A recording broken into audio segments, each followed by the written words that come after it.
वंदे मातरम साथियों, मेरा नाम प्रशांत है।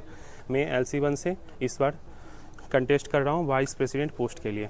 मेरा बैलेट नंबर 3 है। आप सबों के साथ सहयोग और समर्थन की अपेक्षा है। धन्यवाद। हमारे साथ हैं VP पोस्ट के लिए कंटेस्ट कर रहे हमारे प्रशांत कुमार जो LC1 से हैं, तो हम लोग जानेंगे इनके मुद्दे और इनके बारे में। तो मेरा पहला सवाल प्रशांत जी आपसे कि आप कहाँ से बिलोंग करते हैं और उसके अलावा आप इससे पहले छात्र राजनीति में थे या नहीं थे, और जो भी आप बताना चाहें बता सकते हैं। वंदे मातरम साथियों, मेरा नाम प्रशांत है। मैं पूर्णिया बिहार से बिलोंग करता हूँ और मैं इस बार 2022 में मेरा दिल्ली आना हुआ। जब डुएट का एग्ज़ाम हुआ था, उसके बाद दिल्ली आने के बाद एक हाइप क्रिएट था कि भाई दिल्ली यूनिवर्सिटी है, एकदम सब चीज़ बढ़िया होगा।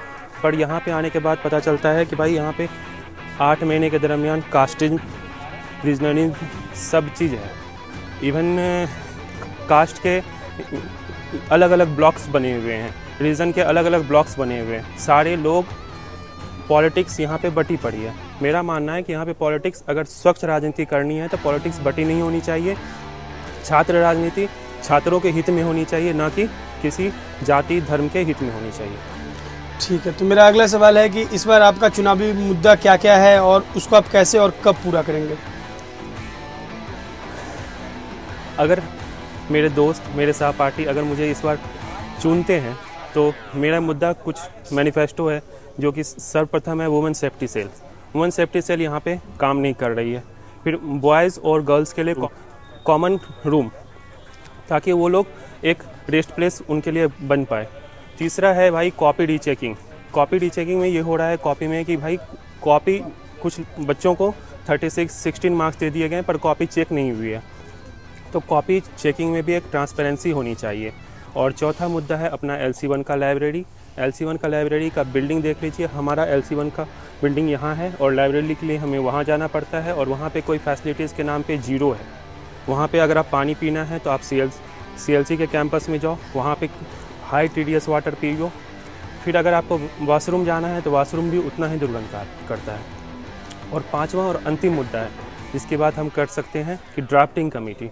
ड्राफ्टिंग कमेटी में इसलिए बनाना चाहता हूँ अपने LC1 में कि बच्चों को फर्स्ट सेमेस्टर से ही थोड़ा बहुत ड्राफ्टिंग का स्किल सिखाया जाए, ताकि वो आगे सीखने में उन्हें प्रॉब्लम ना आए। इंटर्नशिप के दरमियान ड्राफ्टिंग सीखते हैं हम, पर अगर यहाँ से इनकलकेट हो जाए ये चीज़ें तो हमारे लिए चीज़ें आसान हो जाएंगी। ठीक है, तो मेरा अगला सवाल आपसे है कि आपने VP पद ही क्यों चुना इतने सारे पदों में से, बताएं लोगों को। जी, VP पद मेरा चुनने का ये था मोटिव कि यहाँ पे छात्र राजनीति 4 सालों से स्टूडेंट बॉडी बनी नहीं थी और मुझे ऐसा था कि भाई हम जिस पोस्ट पे जाएं वहाँ पे कुछ चेंज ला पाएँ। आप देखो CLC में प्लेसमेंट सेल बहुत अच्छे तरीके से काम कर रही है। LC1 में कहीं प्लेसमेंट सेल के नाम पे कुछ हो ही नहीं रहा।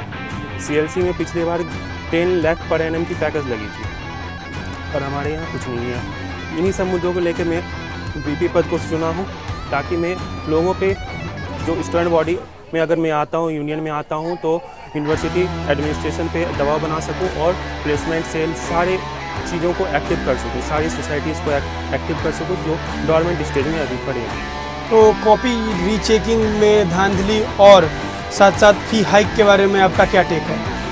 देखिए, सर्वप्रथम जब हम आए थे दिल्ली विश्वविद्यालय तो मुझे 4,926 रुपये पे करना पड़ा था, ठीक। और हम भी यही सोच में थे कि भाई इस बार आराम से शांति से हो जाएगा, पर देखते हैं 20% हाइक हो गया और टोटल कॉस्ट हो गया 6,000 समथिंग रुपीज़। वो मुझे भी कॉस्टली लगा, क्योंकि मैं भी एक मध्यम वर्ग परिवार से आता हूँ, बिहार से बिलोंग करता हूँ और यहाँ पे कई छात्र हैं जो मध्यम वर्ग से आते हैं। उनके लिए 6,000 बियर करना, फिर एग्जामिनेशन फीस, सारी चीज़ बियर करना बहुत कॉस्टली था। 20% हाइक एक बहुत बड़ा मैटर है। और कॉपी रीचेकिंग की बात जहाँ पे है, जहाँ की कॉपी रीचेकिंग, आप कॉपी रीचेकिंग के लिए दो, कॉपी री एवोल्यूशन होगा, उसके लिए आपको 700 रुपये या समथिंग ले लिए जाएंगे। ये भी एक तरह से करप्शन ही है। आप शुरू में कॉपी अच्छे से चेक क्यों नहीं करते हो। कई छात्रों का आपको जैसा बता चुके हैं, कई छात्रों का 16 मार्क्स दे दिया गया, जबकि वो 37 से 38 पेज बहुत अच्छे कंटेंट लिखे थे। जुरिस की बात बता रहा हूँ, पिछले सेमेस्टर की IPC की बात बता रहा हूँ। ये RTI से कॉपी मंगवाने के बाद हमें पता चला कि भाई एक कॉपी में तो कहीं कुछ है ही नहीं, चेकिंग हुआ ही नहीं, आगे बस मार्क्स बैठा दिया गया।